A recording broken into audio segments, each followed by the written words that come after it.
Hello friends, అందరికీ నమస్తే. నేను మీ నాగేష్. అందరూ బాగుండాలి, అందులో మనం ఉండాలి. అయితే ఒక మిత్రుడు కామెంట్ పెట్టిండండి. 25 ఫీట్లు రోడ్ ఫేసు, 40 ఫీట్లు లోపలికి, 25 40 ఫీట్లు అండి. ఉత్తరం face, Ganga face, north face అండి. అయితే డబుల్ బెడ్రూమ్ ప్లాన్ ఇవ్వని చెప్పి అన్నాడు ఆ తమ్ముడు. నిన్న నార్త్ ఫేస్ అని చెప్పి అంటే కామెంట్లో నేను కరెక్ట్ చూడక ఈస్ట్ ఫేస్ చేసి అప్లోడ్ చేశాం మనము ప్లాన్ చేసి.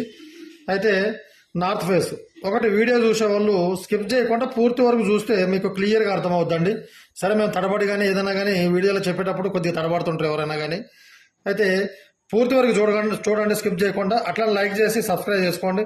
మీకు పర్సనల్గా ఏదన్నా ఎలాంటి ప్లాట్, ఎన్ని క్రాసులు ఉన్నా, వీధి పోట్లైనా, ఎలాంటి ప్లాట్లైనా మేము వీధి పోట్లైనా కూడా వాటికి విరుగుడు చేసి, విరుగుడు అంటే దానికి ప్రయోజనం అంటే వీధి పోటు తగలకుండా వేరే రకంగా ప్లాన్ చేసి మేము వాస్తు ప్రకారం ప్లాన్ కూడా చేసేస్తాం పర్సనల్గా.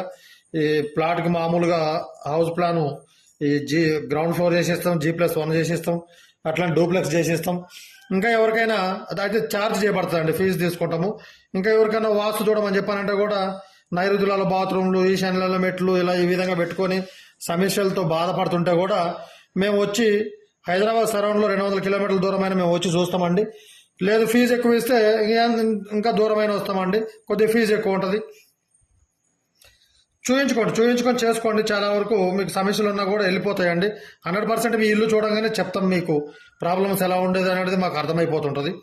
కాకపోతే ఈ గ్రౌండ్ ఫ్లోర్గా ఇప్పుడు ప్రస్తుతం కట్టుకోవాలనుకున్న వాళ్ళు వాస్తు ప్రకారం కట్టుకోండి. మా ఆశ అదే. అందుకే మేము ఈ చేయటం కూడా మా ప్రయత్నం కూడా చాలా మందికి తెలియాలని. కాబట్టి ఏదైనా ఉన్నా కూడా మీ ప్లాట్లు ఉంటే కూడా చెప్పండి, మేము చేసిస్తామండి 100% వాస్తు. కొంతమంది పార్కింగ్ కోసం అని చెప్పని లక్షలు పెట్టి కోట్ల రూపాయల ఇంటిని కూడా నాశనం చేసుకుంటారండి. ఇల్లును కట్ చేసి లోపల వైపు జరుపుకొని పార్కింగ్లు, ఇల్లులు కట్టుకోవటం అట్లా జరుగుతుంది. దానివల్ల చాలా దోషం ఉంటుందండి. ఓకే, స్టార్ట్ చేద్దాం. ఫస్ట్ వచ్చేసి మనకు వెడల్పులో 25 ఫీట్లు కొలతలు చెప్తానండి. తూర్పు వైపు 2.5 ఇస్తున్నాం, పడమట వైపు 1.5 ఇస్తున్నాం. 4 ఫీట్లు, 2 ఫీట్లు గోడలు పోతాయండి. 6 ఫీట్లు పోతే 19 ఫీట్లు లోపల ఉంటుంది మనకు. 19 ఫీట్లు లోపల ఉంటే 9.5 ఫీట్ బెడ్రూమ్ ఇచ్చినాం, 9.5 ఫీట్ కిచెన్ ఇచ్చినాం. ఒక 19 ఫీట్లు సరిపోద్దండి. పొడవలో 40 ఫీట్లు. 40 ఫీట్లలో 2 ఫీట్లు గోడలు పోతాయండి, 38 ఫీట్లు ఉంటాయి. ఈ బెడ్రూము 13 ఫీట్లు, ఈ బాత్రూము 3.5, ఈ 9.5, ఇదొక 13, 26 ఫీట్లు పోతుందండి. పోతే 12 ఫీట్లు పార్కింగ్ ఉంటుంది. లేదు ఈ ఇంటికి మా కారు ఎందుకు బయట పెట్టుకుంటామని చెప్పని అనుకున్న వాళ్ళు ఇంకొక 2 ఫీట్లు జరుపుకొని కూడా 10 ఫీట్లు పార్కింగ్ పెట్టుకుంటే కూడా బాగుంటుంది. సరే, 12 ఫీట్లు అంటే ఓ స్విఫ్ట్ కార్ అయితే అక్కడికక్కడ పడుతుంది. కానీ కార్లు ఎవరు పెడుతుంటారండి, అందరూ బయటనే పెట్టేసుకుంటున్నారు. ఓకే, ఈ బెడ్రూమ్ వచ్చేసి మనకు తూర్పు పడమరకి 9.5, ఉత్తర దక్షిణానికి 13 వస్తుంది. 13 వస్తే దాంట్లో బాత్రూమ్ 4 ఫీట్లు పోతుందండి. అంటే 9.5 ఉంటుంది. 9.5 అనగానే మీకు రూమ్ చిన్నదని చెప్పని అనుకోవద్దు. సపోజ్ ఇక్కడ డోర్ వస్తుందండి 3 ఫీట్లు. మనకు బెడ్ ఉత్తర దక్షిణానికి వస్తుంది. 9.5 బెడ్ వచ్చేసి మనకు 6.5 ఫీట్లు. మీద వైపు సెల్ఫ్లు చేస్తాం 1.5 ఫీట్, 7, 8, ఇంకా 1.5 ఫీట్ నడవడానికి ఉంటుంది. బెడ్ సరిపోతుంది. బెడ్ వచ్చేసి 5 ఫీట్లు ఉంటుంది. ఇటు 9.5. ఈ డోర్ వచ్చేసి 3 ఫీట్లు పోతే ఇంకా 6.5 ఫీట్లు ఉంటుందండి. ఇక్కడికి మొత్తం బోరు కూడా డోర్ది ఇంకా 6.5 ఫీట్లు ఉంటుంది. బెడ్ 5 ఫీట్లు ఉండేది. ఎలాంటి ప్రాబ్లం అనేది ఉండదండి. ఈ బెడ్రూమ్ కూడా సేమ్ అంతే, 9.5 వస్తుంది. ఇక్కడ ఈ టాయిలెట్ అటాచ్డ్ అండి. మాస్టర్ బెడ్రూమ్ డోర్ ఇక్కడ వస్తుంది. విండో వచ్చేసి ఈ పరమడ వైట్ అయితే నాకు కొంతమంది కామెంట్లు పెట్టారు, 1.5 ఫీట్ ఎలా సరిపోతుందండి, దాంట్లో ప్లాస్టరింగ్ ఎట్లా చేస్తారని చెప్పని. మేము ఇచ్చే కొలతల వాళ్ళు వీడియో అదే మేము చెప్పేది. వీడియో స్కిప్ చేయకుండా క్లియర్గా లాస్ట్ వరకు చూడండి, అర్థమవుతుందని చెప్పని. ఈ 1.5 ఫీట్ అనేది లోపలనే 1.5 ఫీట్ ఉంటుందండి. ఈ గోడ కాదు. గోడతో కలుపుకుంటే 2 ఫీట్లు వస్తుంది. ఇంజనీర్లు ఏం చేస్తారు, 2 ఫీట్లు వేసేస్తారు. తీరా మేస్త్రి కొలతలు పెట్టే వరకు మీకు 1.5 ఫీట్ లోపలికి వస్తుంది. మేము అట్లా కాదు, గోడ మందాలు తీసేసి క్లియర్గా లోపల 1.5 ఫీట్ వస్తుందండి అని చెప్పని క్లియర్గా చెప్తున్నాం అన్నట్టు. అట్లా ఆ విధంగా. ఎందుకంటే ఈ వైపు మనం ఎలాంటిది వాడకం అనేది ఉండదండి. కేవలం వెంటిలేషన్ కోసము, వాస్తు కోసం పెట్టుకుంటాం. ఈ దక్షిణ వైపు గోడ అయితే ప్యాక్ చేస్తున్నామండి క్లియర్గా. ఎందుకంటే స్థలం ఎక్కువ లేదు, అటువైపు మనకు ఉపయోగం కూడా ఏం లేదండి ప్రస్తుతం. అవసరం కూడా లేదు. దక్షిణం వైపు క్లోజ్ చేసిన పెద్ద దోషం అనేది ఏమి ఉండదండి. దక్షిణ వైపు పడమట వైపు తూర్పు ఉత్తరం మెయిన్ ఇంపార్టెంట్ అండి. తూర్పు ఉత్తరం అనేది మెయిన్ 100% ఇంపార్టెంట్. ఎప్పుడు కూడా క్లోజ్ చేయొద్దు. అవి ఎంత ఓపెన్ ఉంటే మనము అంత ఆరోగ్యంగా ఉంటాం, ఇంట్లో అంత వృద్ధి కూడా చెందుతాం. సరే అండి, చెప్తాలే. మేము ఏదో మంచి చెప్తా ఉంటుంటే సోది చెప్పినట్టు అయిపోతుంటుంది మీకు. ఓకే, ఇక్కడ 3.5 టాయిలెట్ అండి. ఈ టాయిలెట్ చిల్డ్రన్ బెడ్రూమ్కి యూజ్ అవుద్ది, కామన్గా కూడా యూజ్ అవుతుందండి అందరికి. బయట మెట్ల కింద ఆల్రెడీ ఇంకోటి వస్తుంది. కాకపోతే ఇక్కడ కూడా లోపల ఉన్న వాళ్ళకి, ఈ చిల్డ్రన్ బెడ్రూమ్ వాళ్ళకి, పోతే హాల్లో ఉన్న వాళ్ళకి కూడా, మన ఇంట్లో వాళ్ళకి కూడా యూజ్ అవుతుంటుంది. ఓకే, ఈ బెడ్రూమ్ వచ్చేసి 9.5 అండి. ఈ విండో ఇక్కడ తీసుకోండి. వెంటిలేటర్ 2 బాత్రూమ్లు 2 ఇక్కడ తీసుకోండి. ఇకపోతే కిచెన్ వచ్చేసి ఉత్తర దక్షిణం 6 ఫీట్లు ఇచ్చామండి. ఉత్తర దక్షిణం 6 ఫీట్లు, తూర్పు పరమట 9.5. విండో ఇక్కడ తీసుకోండి. అయితే మీరు కిచెన్ ప్లాట్ఫామ్ వచ్చేసి 5.5 ఫీట్లు తీసుకోండి. ఇక్కడ పూజ రూమ్ ఇస్తున్నాం కాబట్టి ఒక 6 ఇంచులు గ్యాప్ ఇవ్వండి, ఈ గోడకి కొద్దిగా టచ్ కాకుండా. అయితే మీకు ఈ విధంగా మీరు కిచెన్కి ఎంట్రన్స్ అనేది ఇక్కడ పెట్టుకోవాలండి. ఇక్కడ దగ్గర ఒక 6 ఫీట్ల బోను, మధ్యలో 2 ఫీట్లు పెట్టుకొని ఇక్కడ ఇట్లా ఇకపోతే సరిపోతుందండి. కిచెన్ చాలా పెద్దగా వస్తుంది 6, 9.5 అంటే. పూజ రూమ్ అండి. పూజ రూమ్ వచ్చేసి డోరు ఇక్కడ పెట్టుకోండి. ఈ వైపు పెట్టుకోండి. డోరు ఈ తూర్పు వైపు నుండి ఒక ఫీట్ వదిలిపెట్టేసి ఇక్కడ డోర్ పెట్టుకోండి. 2.5 ఫీట్ డోరు. మీరు దేవుడి ఫోటో, మనము తూర్పు కూర్చొని దేవుడి ఫోటోలు ఒకటి పడమట వైపు ఉంటే పూజ చేసుకునే విధంగా బాగుంటుందండి. ఒక వెంటిలేటర్ పెట్టుకోండి పూజ రూమ్కి. ఇక్కడ ఒక విండో పెట్టుకోండి. ఇక్కడ మనకి ఎంత ఉందండి, ఇంకా 4 పోతే ఇంకా మనకు 3 ఫీట్లు ఉంటుంది. ఇక్కడ 3 ఫీట్లు ఉంటే ఒక విండో పెట్టుకోండి. ఇక్కడ డైనింగ్ అండి. అంటే బిగ్ డైనింగ్ కాదు, పెద్దది కాదండి, సింపుల్గా ఒక 6 ఫీట్లు తూర్పు పరమట, ఒక 7 ఫీట్లు ఉత్తర దక్షిణము ఉంటుంది. మీకు పూజ రూము డైనింగ్ రూము అక్కడికక్కడికి ఉంటుందండి. ఒక 4 కూర్చొని భోజనం చేసే విధంగా అక్కడ స్థలం అయితే మీకు బాగానే ఉంటుంది. ఓకే, నెక్స్ట్ పోతే హాల్ అండి. మనకు 13 ఫీట్లు పోతే ఇంక 13 ఫీట్లు, 13 × 9.5 హాల్ వస్తుంది. ఈ ఉత్తరం వైపు ఒక డోర్ పెట్టుకోండి. ఇక్కడ ఒక విండో పెట్టుకోండి. మీరు టీవీ పాయింట్ వచ్చేసి ఇక్కడ ఏర్పాటు చేసుకోండి. టీవీ పాయింట్ విండో ఇక్కడ క్యాన్సిల్ చేసుకోండి. ఇక్కడ పెట్టుకోండి విండో. ఇక్కడ ఒక విండో, ఇటు తూర్పు వైపు కూడా పూర్తిగా ఈశాన్య మూలలో ఒక ఫీట్ వదిలేసి ఈ విధంగా డోర్లు పెట్టుకుని ఇక్కడ విండో పెట్టుకుని ఇదండి.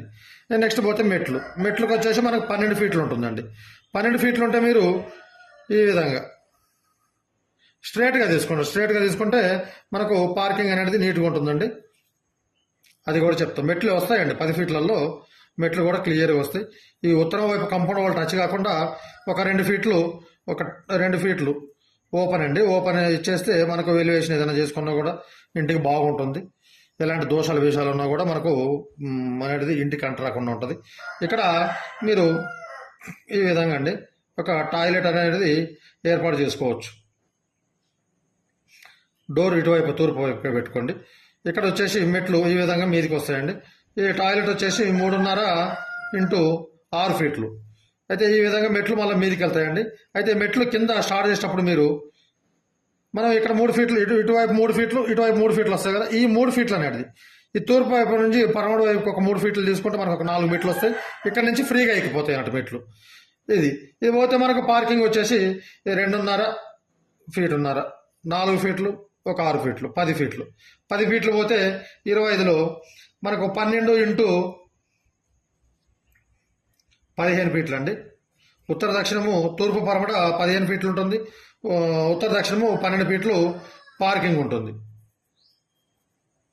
ఇక్కడ చిన్న గేట్ ఒకటి వచ్చేసి 2.5 ఫీట్ చిన్న గేట్ ఒకటి పెట్టుకోండి. ఇక్కడ వచ్చేసి పెద్ద గేటు ఒకటి 8 ఫీట్ల గేట్ ఒకటి, మెయిన్ గేట్ ఒకటి ఇక్కడ పెట్టుకోండి. ఇక మీకు సెప్టిక్ ట్యాంక్ వచ్చేసి మెట్ల కిందనేనండి.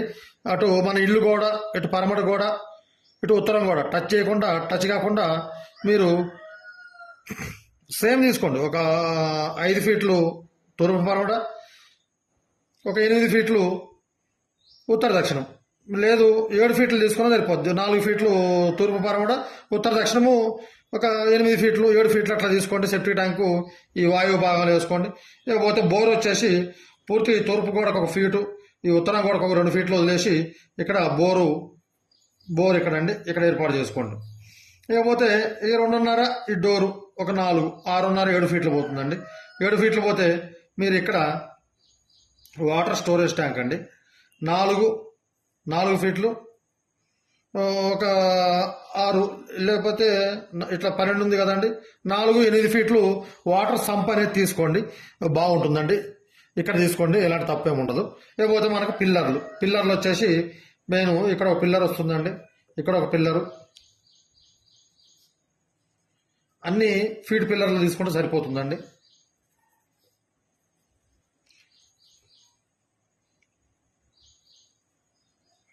ఈ ముందర వైపు మీకు లాంగ్ అవుతుంది కాబట్టి ఈ మెట్ల దగ్గర ఒక పిల్లర్ తీసుకున్న తర్వాత ఇటు పార్కింగ్లోకి రాకుండా ఇక్కడ ఒకటి, ఈ మెట్లు 6 ఫీట్లు అంటే 8 ఫీట్ల ఏరియాలో ఇక్కడ ఒక పిల్లర్ తీసుకుంటే ఎలివేషన్ కూడా నీట్గా వస్తుందండి.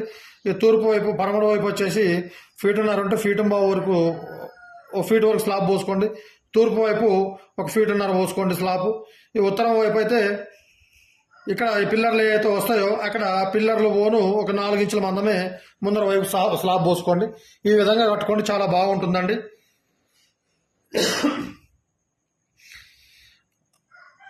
మీరు ఒకవేళ తప్పులు ఎక్కడ చేస్తారంటే నేను చెప్తా వినండి. కార్ పార్కింగ్ 12 ఫీట్లు ఉంది, మీకు 14 ఫీట్లు కావాలి లేదు 15 ఫీట్లు కావాలి కార్ పార్కింగ్కి. ఏం చేస్తారంటే స్ట్రైట్గా, అంటే మీకు చెప్తున్నానండి మీరు చేసే తప్పు. ఇక్కడ ఏం చేస్తారంటే ఈ 12 ఫీట్లు కదండి, ఒక 5 ఫీట్లు లేదా 4 ఫీట్లు ఈ ఈశాన్యాన్ని కట్ చేసి ఈ వెనకకి రూమ్ జరిపేసి ఇక్కడ పెడతారు. ఈ డైనింగ్ ఇవి క్యాన్సిల్ చేసేసి పూజ రూమ్ కిచెన్లో ఏర్పాటు చేసుకుంటారు. ఈ డైనింగ్ ఏదైతే స్థలం ఉందో ఈ స్థలాన్ని తీసేసి మీరు ఇది మొత్తం హాల్ చేసుకుంటారు. కానీ ఇది పెద్ద దోషం అండి. ఇంటికి పెద్ద దోషం అంటే చాలా దోషం. ఎప్పుడు కూడా మీరు 50 ఫీట్లు పొడవుండని 10 ఫీట్లు వెడల్పు ఉండని. ఈశాన్యం వాయువు నైరుతి ఆగ్నేయం మూలలు అనేటి ఇట్లా ముందరకు జరపవద్దు, లోపలికి కట్ చేయొద్దు, ముందుకు రావద్దు, లోపలికి చేయొద్దు. ఈ మూలలు అనేది ఈ మూల ఎక్కడ ఉంది కదండి, ఈ మూలకు సమానంగా ఈ మూల ఉండాలి, ఈ మూలకు సమానంగా ఈ మూల ఉండాలి. ఈ మూల ఉంది కదా ఇట్లా సమానంగా ఇట్లా సమానంగా 4 మూలలు సమానంగా ఉండాలండి. ఎట్టి పరిస్థితుల్లో కట్ చేయొద్దు. అక్కడ చాలా మంది కేవలం ఆ కారు కొంటే అది రోడ్డు మీద పెడితే దాన్ని అమ్మితే 5-6 లక్షలు వస్తాయో రావో, లేదో 10 లక్షలు వేసుకోండి. దాని గురించి ఆ సిటీలో అయితే ₹1,00,00,000 ఇల్లు అండి. 100 గజాలంటే ఒక ₹1,00,00,000 ఇల్లు. మున్సిపల్లో వేసుకున్నా కూడా దీని విలువ దగ్గర 20,000, 25,000, 30,000 గజం వేసుకున్నా దీని విలువ వచ్చేసి ఒక 50 లక్షలు 60 లక్షలు ఇల్లు. 6-7 లక్షల కారు కోసము మళ్ళా వాళ్ళు ఏం పెట్టరు, లోపల పెట్టరు, ఆ బయటనే పడేస్తారు. దానికోసము ఈ విధంగా ఇల్లులు నాశనం చేస్తారు. పొరపాటున నా వీడియో చూసిన వాళ్ళు మీ శ్రేయాభిలాషి మీ మంచి కూడా చెప్తున్నానండి, అలాంటి తప్పు చేయకండి. మీకు చాలా మరీ చెప్పేది అదేనండి, అలాంటి తప్పు చేయకండి ప్లీజ్, రిక్వెస్ట్. ఈ విధంగా కట్టుకొని మీరు ఇంట్లోకి పోయిన తర్వాత మీ యొక్క అభివృద్ధి ఏ విధంగా ఉంటుందో మీరు అప్పుడు చూడండి, మీకు అప్పుడు అర్థమవుతుంది. అదే ఇట్లా జరిపి కట్టుకున్న వాళ్ళ అభివృద్ధి ఏ విధంగా ఉంటుందో చూడండి. మీరు బయటికి వెళ్తే మీ శత్రువు కూడా మీకు మిత్రుడు అయిపోతాడు. ఈ విధంగా ఇట్లా ఇల్లు కట్టుకున్న వాస్తుకి మీరు వెళ్తే మీ శత్రువు కూడా మీకు మిత్రులాగా తయారవుతారండి. ఆ విధంగా ఉంటుంది. కొంతమంది వాస్తు నమ్మమంటారు, ఏదో ఒక రోజు వాళ్ళకి వాస్తు నమ్మే పరిస్థితి కూడా 100% వస్తుంది. కాబట్టి దయచేసి ఈ విధంగా ఫాలో కండి, ఈ విధంగా కట్టుకోండి. వీడియో నచ్చితే లైక్ చేసి సబ్స్క్రైబ్ చేయండి. Okay, thank you.